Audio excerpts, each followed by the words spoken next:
আসসালামু আলাইকুম রহমতুল্লাহ। Welcome my channel nice TV servicing এর পক্ষ থেকে আপনাদেরকে আন্তরিক শুভেচ্ছা ও অভিনন্দন জানাইতেছি। তো বন্ধুরা, এখানে দেখতেছেন সুপারকন একটা ছোট্ট একটা কালার টিভি 14 ইঞ্চি।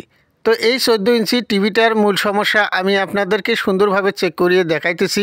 নতুন বন্ধুদের জন্য কিন্তু আজকের ভিডিওটি পাওয়ারফুল হতে চলেছে বন্ধুরা। তো বন্ধুরা, আমি কিন্তু সিরিজ লাইনে পাওয়ার সাপ্লাই লাইনটা ইন করে দিলাম। দেখেন বন্ধুরা, পাওয়ার কিন্তু আমার টিভিটাতে এসে গেছে। তো আমি এখন রিমোট দিয়ে চালু করে দেখব একটু। এই যে দেখেন, আমার হাতে কিন্তু একটা মাস্টার রিমোট। এই রিমোটটা দিয়ে আমি চালু করে দেখব বন্ধুরা। এই যে দেখেন, চালু কিন্তু হইতেছে না। এই যে দেখেন, আমি পাওয়ার বাটনটা আবারও চাপ দিলাম, চালু কিন্তু হয় না বন্ধুরা। তো নতুন বন্ধুরা, আপনারা এই ভিডিওটি যদি আজকে কন্টিনিউ করতে পারেন, এই সিআরটি কালার টিভির মাস্টার হয়ে যাবেন ইনশাল্লাহ, আমি কথা দিলাম। মূল ভিডিও শুরু করার আগে বন্ধুরা, আপনারা যদি এই ভিডিওতে নতুন হয়ে থাকেন অবশ্যই চ্যানেলটাকে সাবস্ক্রাইব করে রাখবেন, পাশে থাকা বেল আইকনটি বাজিয়ে দিবেন এই রকম নতুন নতুন ভিডিওর নোটিফিকেশন সবার আগে পাওয়ার জন্য। এখন বন্ধুরা, আমার মূল কাজ হচ্ছে এই টিভিটাকে খুলে নেওয়া। তো আমি টিভিটাকে খুলে নিলাম। দেখেন, হ্যাঁ বন্ধুরা, এখন খুলে নেওয়ার পর যেটা করা লাগবে আমি দেখিয়ে দিচ্ছি। আস্তে আস্তে করে কেবলগুলো খুলে দেওয়া লাগবে, আমি যেভাবে খুলতেছি আর কি। তো আপনারাও এইভাবে খুলে দেবেন।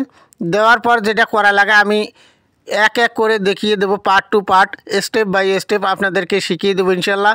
আপনারা শুধু ধৈর্য সহকারে আমার সাথে থাকবেন। তো আমি কেবলগুলো খুলে নিলাম। এখন আমাকে যেটা করা লাগবে বন্ধুরা, এই যে এসি কর্ড, একটা আলাদা এসি কর্ড কিন্তু লাগবে আপনাদের, আমার যেরকম লাগতেছে আর কি। দেখেন, আমি এসি কর্ডটা কিন্তু লাইনটা দিয়ে দিলাম। এখন আমি সার্কিটটাকে উল্টিয়ে নিলাম। নেওয়ার পর এখানে এই সেকেন্ডারিতে একটা বডি লাইন আমাকে শর্ট করে নিতে হবে একটা তারের মাধ্যমে।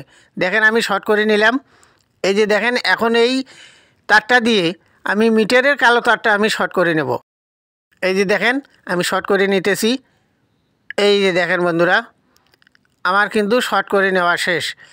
এখন আমি পাওয়ার সাপ্লাই লাইনটা দিয়ে দেওয়ার পর মিটারের লাল তারটা দিয়ে সর্ব সার্কিটের ভোল্টেজ কিন্তু আমি মাপ দিতে পারবো।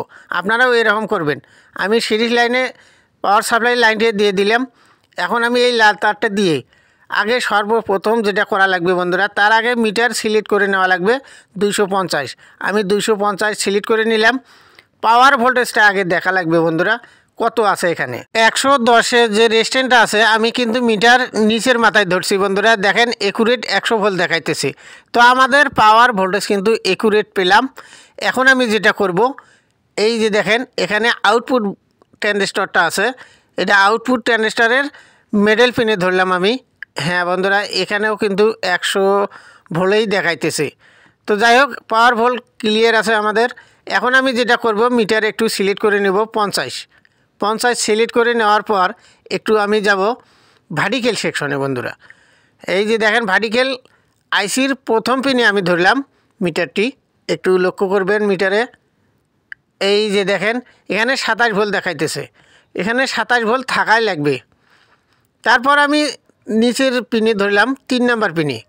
3 নাম্বার পিনে দেখি কত দেখায়, এখানেও কিন্তু 27 ভোল্টই আছে বন্ধুরা। তো ভার্টিক্যাল সেকশনের যে ভোল্টেজটা, এটা আমি একুরেট পেয়ে গেলাম। তারপরে মিটারে আমি সিলেক্ট করে নেব 10-এ। মিটারে 10 সিলেক্ট করে নেওয়ার পর আমি একটু চ্যালেঞ্জ বক্সে যাব বন্ধুরা। চ্যালেঞ্জ বক্সের 6 নাম্বার পিনে একটু মিটারটা ধরবো। দেখেন, এখানে 5 ভোল্ট একুরেট আছে, 5 ভোল্ট থাকা লাগবে এখানে, তাহলে সার্কিটটা চালু বোঝা যাবে আর কি। তো আমি এখন একটু মেমোরি আইসিতে যাব বন্ধুরা। মেমোরি আইসির প্রথম পিনে দেখব কত ভোল্ট। এই যে দেখেন, একুরেট 5 ভোল্ট আছে, 5 ভোল্ট দেখাইতেছে। তারপরে আমি 2 নাম্বার পিনে যাব। দেখেন, মিটারে লক্ষ্য করবেন, হ্যাঁ এখানেও 5 ভোল্ট আছে বন্ধুরা। তারপরের পিন মাইনাস, আমি নিচের পিনে ধরবো বন্ধুরা, লাস্টের পিনে। হ্যাঁ দেখেন, একুরেট 5 ভোল্ট আছে। তার মানে বোঝা গেল মেমোরি আইসি আমাদের ঠিক আছে, বা মেমোরি ভোল্টেজ ঠিক আছে। এখন আমি যেটা করব আর কি, এখন আমি একটু বেস বোর্ডে যাব। মিটার সিলেক্ট করে নিলাম 285 আবারও। হ্যাঁ, প্রথম পিনে ধরলাম 160 ভোল্ট একুরেট আছে বন্ধুরা। একুরেট 160 ভোল্ট থাকা লাগবে, তাহলে বোঝা যাবে যে প্রথম পিনের ভোল্টেজ ঠিক আছে। তারপরে ফোকাস পিনে দেখি, ফোকাস পিনে একটু কত ভোল্টেজ দেখায়। হ্যাঁ বন্ধুরা, এখানে এইরকম ভোল্টেজ দেখাবে। তারপরে বেসবোর্ডের 2 নাম্বার পিনে দেখব কত ভোল্টেজ আছে বন্ধুরা। একটু লক্ষ্য করে যাবেন আর একটু বুঝবেন বন্ধুরা, বোঝার চেষ্টা করবেন। দেখেন 160 ভোল্ট 2 নাম্বার পিনেও কিন্তু দেখাইতেছে। আর একটি পিন আমাদের বাকি আছে, লাস্টের পিন। হ্যাঁ বন্ধুরা, লাস্টের পিনে দেখব আমি কত ভোল্টেজ দেখায়। এগুলো কিন্তু মাইনাস। হ্যাঁ বন্ধুরা, এই যে দেখেন লাস্টের পিনে আমি গেলাম। লাস্টের পিনে দেখেন একটু মিটারে লক্ষ্য করবেন। এই যে দেখেন একুরেট কিন্তু 160 ভোল্টই পেলাম। 3টা পিনে 160 ভোল্ট করে থাকাও লাগবে বন্ধুরা। তারপরে একটু রেস্টেনে দেখি 160-এর যে রেস্টেনগুলো আছে, 3টা রেস্টেন। হ্যাঁ বন্ধুরা, দেখেন রেস্টেনেও কিন্তু ভোল্টেজ ঠিক আছে। তারপরে আবারও আমি 2 নাম্বার পিনে যাব। এই যে দেখেন এখানে 2 নাম্বার পিনেও কিন্তু একই ভোল্টেজ দেখাইতেছে, একই ভোল্টেজ থাকাও লাগবে বন্ধুরা। তারপরে 3 নাম্বার পিনে যাব আমি। এই যে দেখেন 3 নাম্বার পিনেও কিন্তু ওই একই ভোল্টেজ। তো আমি এখন যেটা দেখলাম, বেসবোর্ডের ভোল্টেজও কিন্তু ঠিক আছে, পুরো সার্কিটের ভোল্টেজ ঠিক আছে, মেমোরি ভোল্টেজ ঠিক আছে, চ্যালেঞ্জ বক্সের ভোল্টেজ ঠিক আছে, ভার্টিক্যাল আইসির ভোল্টেজ ঠিক আছে, তারপরে আউটপুট ভোল্টেজ ঠিক আছে, সব ঠিক আছে। তো আমাদের দোষটা কোথায় বের হলো বন্ধুরা? আপনারা দেখলেন তো সব ভোল্টেজই ঠিক আছে। তো আমার লাস্টের স্টেপ কিন্তু এই বেসবোর্ডটা খুলে নেওয়া। দেখেন আমি বেসবোর্ডটা খুলে নিলাম বন্ধুরা। বেসবোর্ডের অবস্থা দেখলে আপনাদের মাথা ঘুরে যাবে। দেখেন এখানে জং ধরে খেয়ে ফেলেছে বন্ধুরা।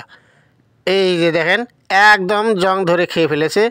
তো আমি এই বেসবোর্ডটাকে খুলে নেওয়ার পর এই বেসটাকে খুলে নেব সুন্দরভাবে, সাকারের মাধ্যমে আমি খুলে নেব। আমি একটু খুলে নিয়ে আসতেছি বন্ধুরা। এই যে দেখেন আমি অলরেডি খুলে ফেললাম। এখন আমার হাতে যে বেসটা দেখতেছেন, এই বেসটা আমি সাইডে রেখে দেবো বন্ধুরা। সাইডে রেখে দেওয়ার পর এখন আমি এই জায়গাতে একটা নতুন লাগাবো। তার আগে এই ভাঙড়ি বেসটাকে আমি সাইডে রেখে দিলাম।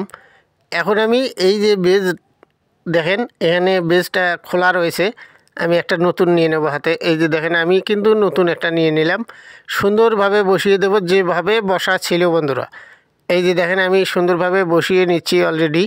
এই যে দেখেন আমি বসিয়ে নেওয়ার পর ঝালাইও কিন্তু ক্লিয়ার করে ফেললাম।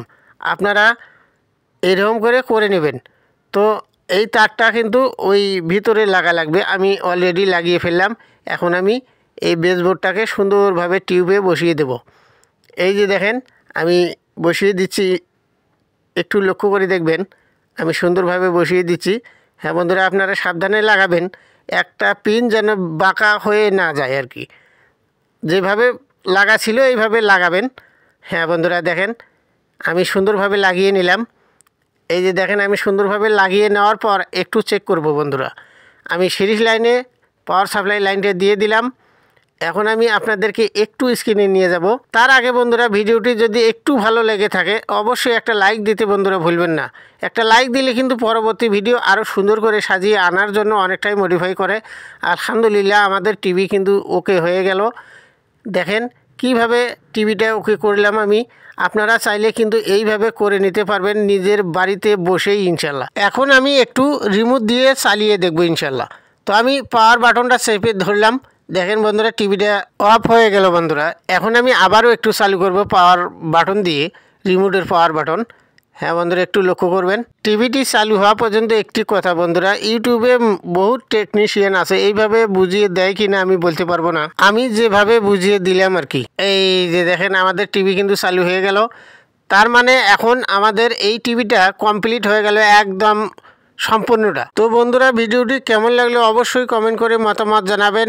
আর এই ভিডিওটি শেয়ার করে আর একজন বন্ধুকে দেখার সুযোগ করে দিবেন। নিজের কাজটি অন্তত সুন্দরভাবে করে নিতে পারবে বাসাতে বসেই। তো ভালো থাকবেন। আসসালামু আলাইকুম রহমতুল্লাহ।